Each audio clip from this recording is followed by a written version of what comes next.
Hello, everybody. Luke Sassa here, and I'm here with Gene, Nick, and Kara, and we're reporting from Radio Row at the Convention Center in New Orleans for the Super Bowl. And so, yeah, we've had quite a 24 hours rolling into town and beginning our coverage. What would you guys say has just been some of the highlights so far of our experience? Probably Gus's world's famous That was chicken. pretty good. Yeah.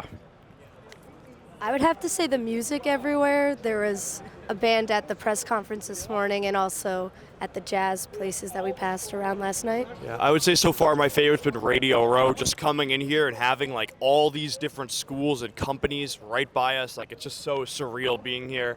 Also, the Pat McAfee show the set is right over there. They didn't film today. They might be here Tuesday, Wednesday. We're not sure, but it's probably going to be real packed when he actually is here. So it's not quite Studio C that we're used to over in Lowell Thomas, but we're going to make it work just the same. We've got a lot to cover today. We're going to start things with the NFL Honors, which is coming up Thursday, the MVP conversation. I'm going to lead things off and say I think that Lamar Jackson should be the MVP. The big thing is Lamar Jackson versus Josh Allen, which I guess, is there anyone here who thinks Josh Allen should be? I do. MVP? I Okay. think Josh Allen should be the MVP. So I just want to point out that Lamar Jackson has a higher completion percentage. He has more passing yards, more yards per attempt, more passing touchdowns, and a higher passer rating than Josh Allen. And of the two big QBs, we already know those are the two big heavy hitters of the debate. I just think Lamar Jackson is poised to win his third straight MVP for the Ravens. Well, I get that his statistics are a lot better, but first of all, Joe Burrow's statistics are even better than his, at least passing-wise.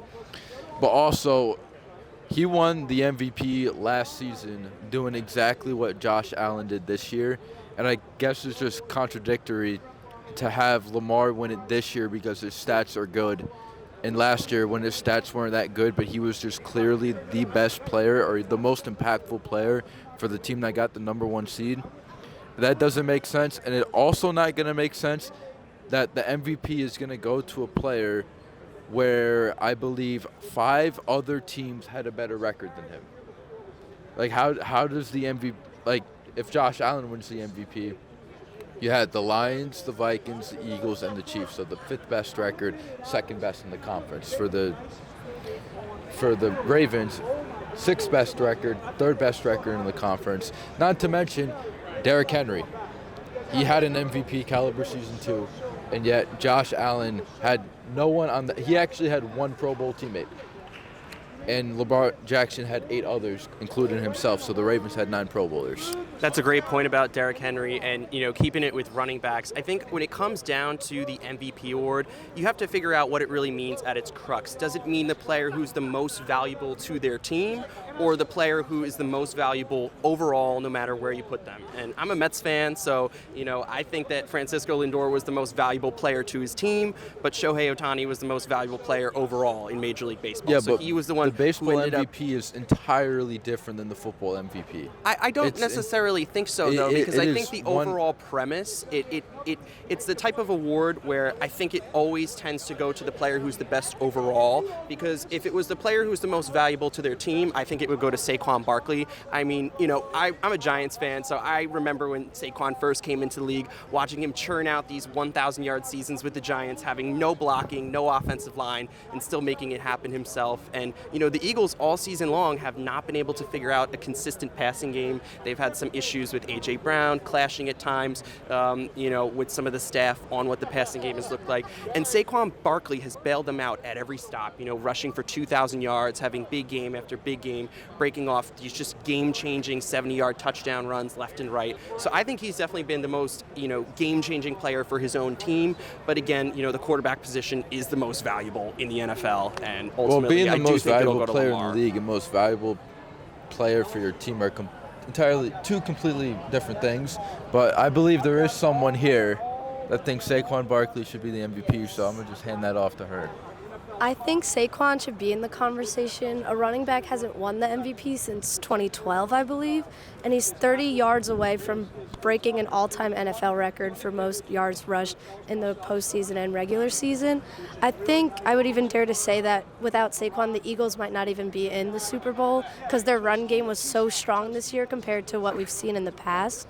Defenses had to change when they played the Eagles because of his run game. I kind of feel like, if anything, this just means that the Eagles' defense is super underrated because that impressive O-line is certainly helping For Saquon sure, Barkley yeah. get all these stats and all these 70-plus yard rushes that he's so renowned for.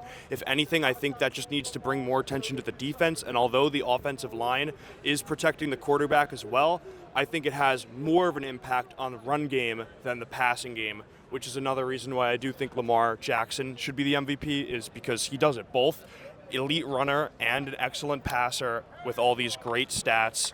Not to mention that the Bills also have James Cook, who is another underrated running back, which I know kind of brings back to the Allen versus He's Jackson not Derrick argument. Henry. He's not Derrick Henry, but he's excellent and he's underrated. But and I think someone like Lamar Jackson, who has a little bit of everything, might beat your Saquon Barkley, who is protected by the O-line. And it might beat your Josh Allen, who is the star of his own team. So go on. This is what I would say about Saquon. If he beat the regular season record, he would have a much better chance to actually I be agree in with that, yes. to be in that conversation. And obviously, he is probably going to finish third in the MVP voting. That's what my guess is. And I also think that since Lamar was first team All-Pro, he is going to win the MVP. I just don't think he should be. And also in the playoffs, like one of the big critiques about the Ravens' loss to the Bills was they didn't use Derrick Henry more. So how can you be the MVP, but yet the biggest critique in your coach's play calling is using the player that's next to you? Like that, like you can't have, like, it's like Steph Curry and Kevin Durant. When they played together on the Warriors, neither one of them was going to win an MVP because they played together. And that's like the same exact thing with Lamar and Derrick Henry. While James Cook had a phenomenal year, and he was also used a little bit more in the pass game than Derrick Henry, which obviously doesn't show up in the rushing stats. But Josh Allen did more with less. And to Luke's point about the MVP being like, who was the best like overall player, who had like the best season, you can have the best season on a bad team. You just have to be able to do it while winning. It's the two most important things, the numbers and winning. Now, Lamar had the numbers. I just don't think his team was successful enough this particular season. There's a point that you made that I want to just quickly touch on, is that the Bills versus Ravens game, where they weren't using Derrick Henry quite as much, and they didn't end up winning that game. There were the best quite a drive few. they had that game was in the third quarter, where Derrick Henry and Justice Hill ran for like 70 of their 80 yards on that drive. Right, but so what I'm saying though is that game was extremely close. It was down to a dropped catch on a two-point And two conversion, fumbles and by- of course. the fumble by Mark Andrews, Lamar, and the pick. Right, Pick but wasn't good. what we're getting away from the point is mistakes happen in NFL games. There's going to be turnovers, and it was a very close game. To have part of your argument be that they could not win one game against the other, I don't think that's sound enough. It came down to a drop pass Well, at the end of the day. Throughout the entire regular season, Josh Allen's offense scored more points than the Ravens did. Well, the reality Regardless is of the numbers, and not to mention, you didn't bring up Josh Allen's rushing numbers, which are better than Lamar Jackson's because he has a lot of rushing touchdowns. And he also had less turnovers than Lamar, even though Lamar only had 4 picks. Lamar had a lot more fumbles than Josh Allen did, resulted in more turnovers. I mean, the reality is one of these guys is going to be crowned a winner on Thursday night It at is the going NFL to be. Honors It's going to Award. be Lamar. It's So, gonna be I Lamar. mean, I guess just giving my final prediction, I think it's going to be Lamar. You know, we can debate all day who it should be, but I just think, you know, as far as quarterback play is He was concerned, already first team he All-Pro. had the right combination he's of gonna get stats it. and winning because, you know, like with Joe Burrow, the stats were there, the winning wasn't there. With Josh Allen, the winning was there, but, you know, he had to really carry the offense, so some of his stats took a bit of a hit. You know, I think Lamar had the best combination. He's going to walk away a winner. How about you? No, yeah, I mean, I just think it's Lamar for all the reasons that you just said. I've been on the Lamar train for a while now. Yeah, I don't have anything else to say other than what you said. I think Lamar Jackson will be the MVP. I think if Lamar wins it, no one will be mad about it. Like, the stats show that he should win it, and it will be his third MVP award, which is very cool. Also, I did a little bit of research on this too. So if Lamar wins his third MVP, I think like in terms of team record, it's going to be one of the lowest. Like the Ravens having the sixth best record, lowest seeding, I guess, when it comes to winning the MVP. He's also going to be the first player to win 3 MVPs without winning a Super Bowl, let alone making one. So with that, I kind of want to transition us over to our next topic, which is the big topic, and that is And why Super we're Bowl here. Sunday, Chiefs versus Eagles in New Orleans. Luke, I want to know, what do you think so far? Give us a little bit of a preview. Well, I think one question that I have for you guys, and Kara, you had touched on it before. So Saquon Barkley needs 30 more yards to break Terrell Davis' single-season all-time rushing record, encompassing both the regular season and the postseason. So the current record is 2,476 yards by Terrell Davis, and so Saquon needs to just top that by 1 yard. I guess I want to pose the question to you guys.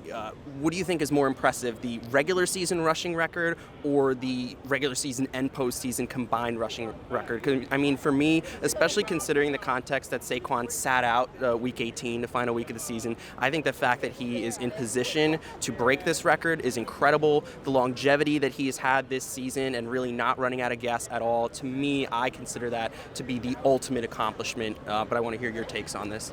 I'd agree that it is the ultimate accomplishment. Like, as a Giants fan, I'm bummed that it's happening now and we couldn't sign him just longer so he felt more comfortable playing.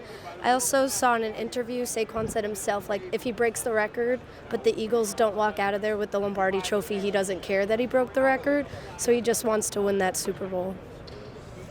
I'll probably say what's more impressive.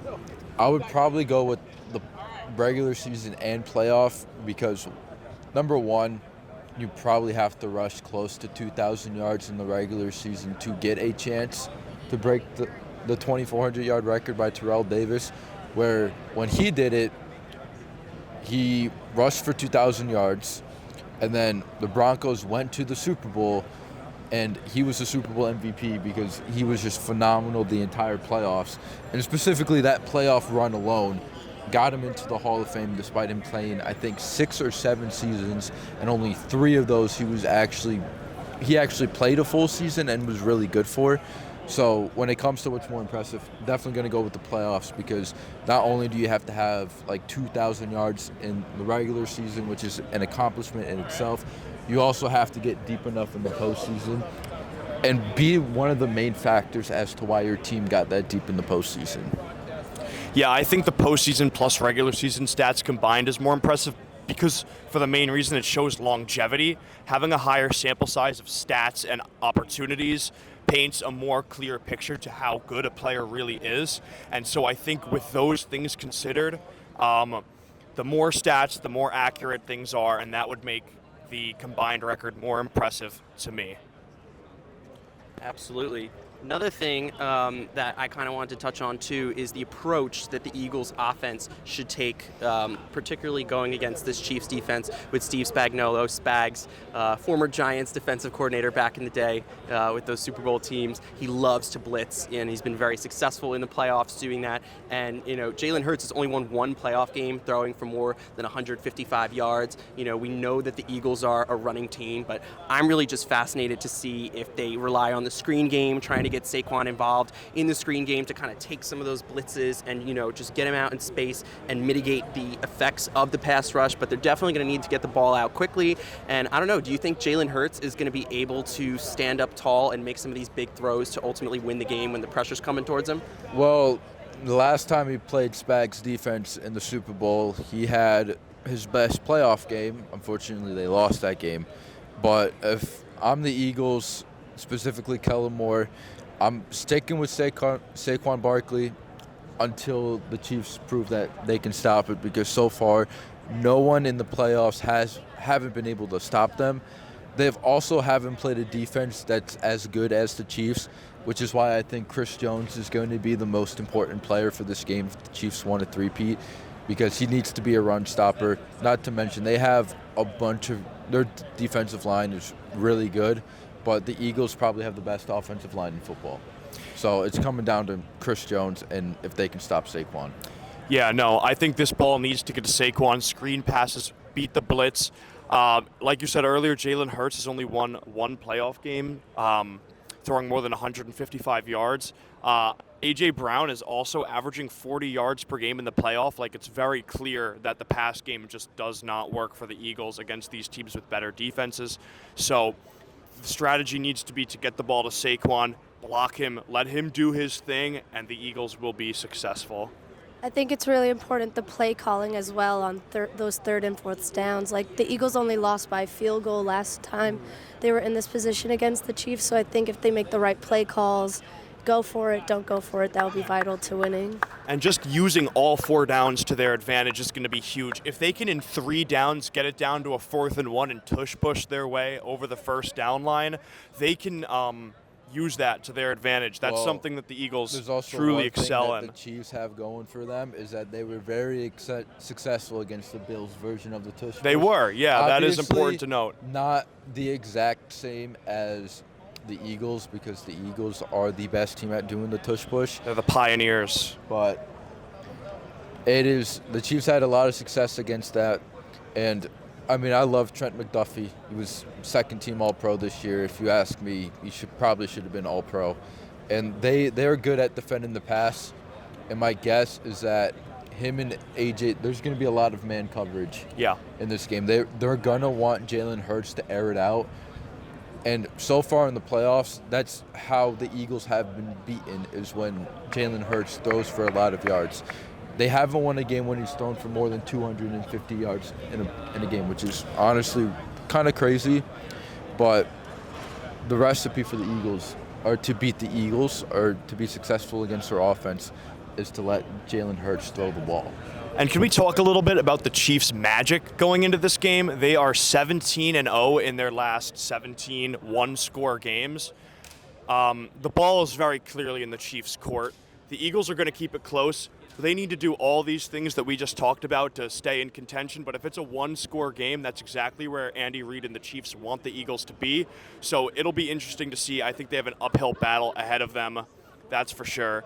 Do we have any more thoughts on that? Well, I think it's, and I've been having this conversation with a lot of people, I think it's no coincidence that the Chiefs are 17-0 in their most past 17 one-score games, because they have Patrick Mahomes at the end of the game. They have the most skilled and gifted quarterback in the National Football League. Can I make a quick point? After he makes it. Okay. I mean, really since Tom Brady, and just going down in those situations, he's who you want with the ball. And, I think, honestly, we have a high probability of this being a low-scoring game with the way both of these teams have operated this season. The Eagles like to really, just run the ground game and, churn up clock, have these lengthy possessions, giving it to Saquon. And the Chiefs all season long have prevailed in these low-scoring games. Both defenses have been really successful. We already spoke about the Chiefs' success with the pass rush, and the Eagles was second in scoring defense this season with Vic Fangio taking over their defense. So I just think that, ultimately, in a game like this, having Patrick Mahomes as your quarterback in this type of a game makes all the difference. And, I mean, if they've done it their last 17 times in a one-score game, what makes me think that they're not going to do it for an 18th? They haven't shown me anything that would make me think that they're not capable of going ahead and winning a third straight Super Bowl. Yeah, so to that point, when Patrick Mahomes has the ball in the final 2 minutes of a playoff game, when the Chiefs are down 7 or less points, he is 7 for 7 in either tying the game or taking the lead, which has never been done before. I think Tom Brady at best is slightly below 50% in those situations. Patrick Mahomes is 7 for 7. And also, he does have a bit of an advantage going into this game because Vic Fangio, defensive coordinator for the Chiefs, he was a head coach in Denver, and he was a defensive coordinator in Miami last season. So Patrick Mahomes has played 8 games against him, won all 8 with the plus 15-point differential in those games. So very successful against the Vic Fangio defense, but also Vic Fangio has had this type of players, Jalen Carter, Zach Bond, who, by the way, is returning home for the Super Bowl. He was with the Saints the last 5 years. And those backs, Cooper DeJean, Darius Slay, Quinyon Mitchell, they've also been phenomenal, where they were I believe the second ranked, or they had the lowest allowed pass yards per game throughout the entire regular season, but so far in the postseason, they're 10th. So I don't know if that's